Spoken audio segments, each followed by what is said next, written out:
Sa paanong paraan mo nararamdaman ang presensya ng Diyos sa iyong buhay? Mahalaga ka sa Panginoon. Gusto ka niyang pagpalain.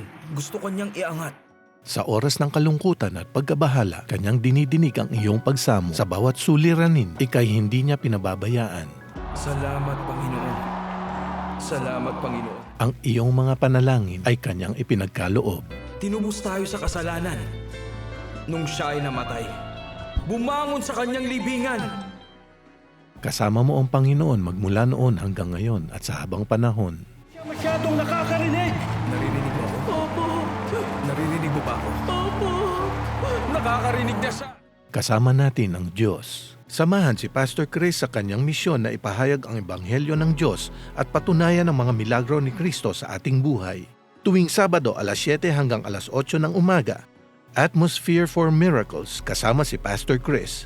Dito sa PTV4.